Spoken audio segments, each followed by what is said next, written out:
Hello दोस्तों, कैसे हैं आप सब लोग? दोस्तों, जब आपके साथ में कोई घटना घटित हो जाती है या कोई क्राइम आपके साथ में घटित हो गया, तो आपको सबसे पहले उसकी जो है सूचना पुलिस स्टेशन में देनी है और आपको आपकी एफआईआर दर्ज करवानी है। लेकिन ये काम इतना आसान नहीं है दोस्तों। जब आप पुलिस स्टेशन में जाएँगे, तो आपकी जाते ही एफआईआर नहीं लिखी जाएगी। आपको कई तरह के सवाल पूछे जाएँगे, कई तरह से इन्वेस्टिगेशन किया जाएगा और कई बार ये भी देखने में आता है आजकल की छोटी-मोटी घटनाओं जिन घटनाओं को बाहर बाहर स्तर पे बैठ के इस राज़ीनामे से, समझौते से सुलझाया जा सकता है, उन घटनाओं में भी लोग एफआईआर दर्ज करवाने पहुँच जाते हैं। सबक सिखाने के लिए पहुँच जाते हैं, किसी को तंग और परेशान करने के लिए भी लोग पुलिस स्टेशन में एफआईआर दर्ज करवाते हैं। इसलिए पुलिस जो है हर सूचना को एफआईआर के रूप में दर्ज नहीं करेगी दोस्तों। तो मैं आपको सबसे पहले ये चीज़ बताऊँगा कि जो अपराध हैं वो कितने तरीके के होते हैं। एक तो होता है गंभीर प्रकृति का अपराध और एक होता है साधारण प्रकृति का अपराध। अब आईपीसी के सेक्शन के हिसाब से हम देखें, कानून में अगर हम बात करें, तो जो गंभीर अपराध होते हैं उनको संज्ञेय अपराध कहते हैं, कॉग्निजेबल ऑफेंस कहते हैं। और जो सिंपल तरीके के जो अपराध होते हैं उनको नॉन कॉग्निजेबल कहते हैं, असंज्ञेय अपराध कहते हैं, मतलब वो साधारण प्रकृति के अपराध होते हैं। दोस्तों, जो संगीन तरह के अपराध होते हैं, उनमें जब पुलिस एफआईआर लिखती है तो सेक्शन 154 सीआरपीसी में उनको दर्ज किया जाता है और जो सिंपल तरीके के अपराध होते हैं उनमें पुलिस 155 सेक्शन में दर्ज करती है, उनमें सिर्फ पुलिस एनसीआर लिखती है। एनसीआर मतलब एक जो आपकी शिकायत है उसको एनसीआर में दर्ज कर लिया जाता है, उसको अभी तक एफआईआर के रूप में दर्ज नहीं किया जाता।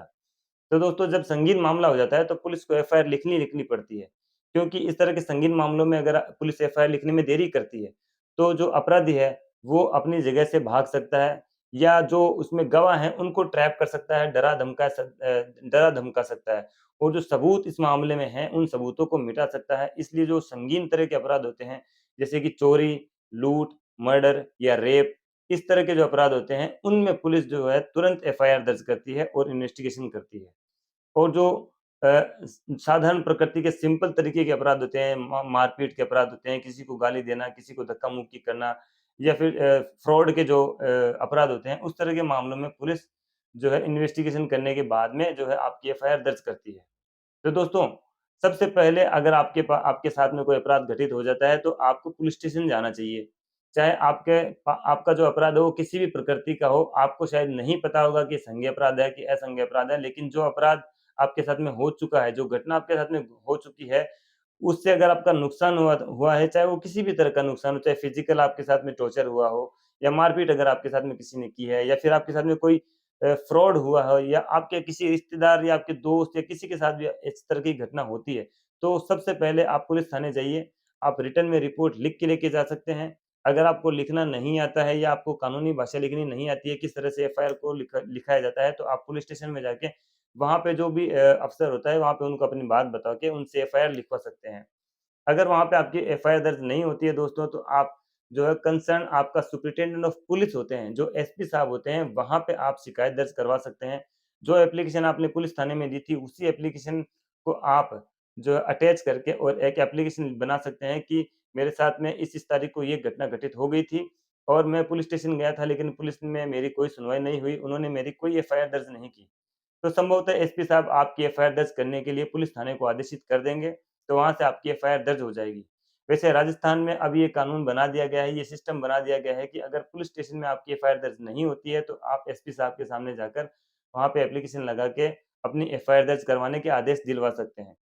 और अगर मान लीजिए दोस्तों आपकी एफआईआर दर्ज हो जाती है तब तो ठीक है। एफआईआर एसपी साहब के आदेश के बाद भी दर्ज नहीं की जाती है, एसपी साहब ने भी ऐसा कोई सैटिस्फैक्टरी ऑर्डर आपकी एप्लीकेशन पे नहीं किया, वहाँ भी आपकी एफआईआर दर्ज नहीं की जाती है, तो आप सीआरपीसी के सेक्शन 156(3) में जाके मजिस्ट्रेट के समक्ष एप्लीकेशन लगा सकते हैं। वहाँ पे आप मजिस्ट्रेट को वही सारी घटनाएँ आपको उस एप्लीकेशन में लिखनी है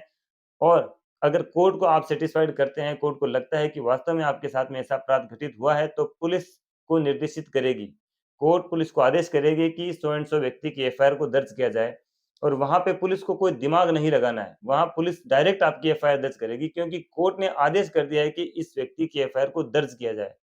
दर्ज होने के बाद में पुलिस आपके मामले में पूरा इन्वेस्टिगेशन करेगी और अगर आपका मामला बिल्कुल सही पाया जाता है, तो पुलिस उनमें चालान पेश करेगी और अगर आपका मामला झूठा पाया जाता है, आपने फ़ॉल्स एफआईआर, फ़ॉल्स एलिगेशन किसी के खिलाफ लगाए हैं, तो पुलिस आपके मामले में नेगेटिव रिपोर्ट फाइल करेगी और कोर्ट में एक नेगेटिव रिपोर्ट, जिसको कि एफआर बोलते हैं, फाइनल रिपोर्ट पेश करेगी और आपके मामले को खत्म कर दिया जाएगा। तो दोस्तों, उम्मीद करता हूँ कि एफआईआर दर्ज करवाने के लिए किन-किन स्टेप्स को फ़ॉलो करना पड़ता है, आपको हमारी इस वीडियो से ज़रूर पता चल गया होगा। और उसके बाद भी अगर आपके कोई सवाल है, कोई डाउट या कोई क्वेरी आप हमसे करना चाहते हैं, कोई बात आप हमसे करना चाहते हैं, कोई कानूनी सलाह हमसे लेना चाहते हैं, तो आप दिए गए नंबर पे हमें व्हाट्सएप ज़रूर कर सकते हैं या कमेंट बॉक्स में मेंशन कर सकते हैं। हम आपके कमेंट्स को पढ़ते हैं और हमारे लिए बहुत वैल्यूएबल है आपके कमेंट। हम ज़रूर कोशिश करेंगे कि उसके ऊपर वीडियो बनाएँ या किसी भी तरह से आपको जवाब देने की कोशिश करेंगे दोस्तों। तो दोस्तों, ध्यान रखिए, ख़्याल रखिए, सुरक्षित रहिए और तब तक के लिए जय हिंद।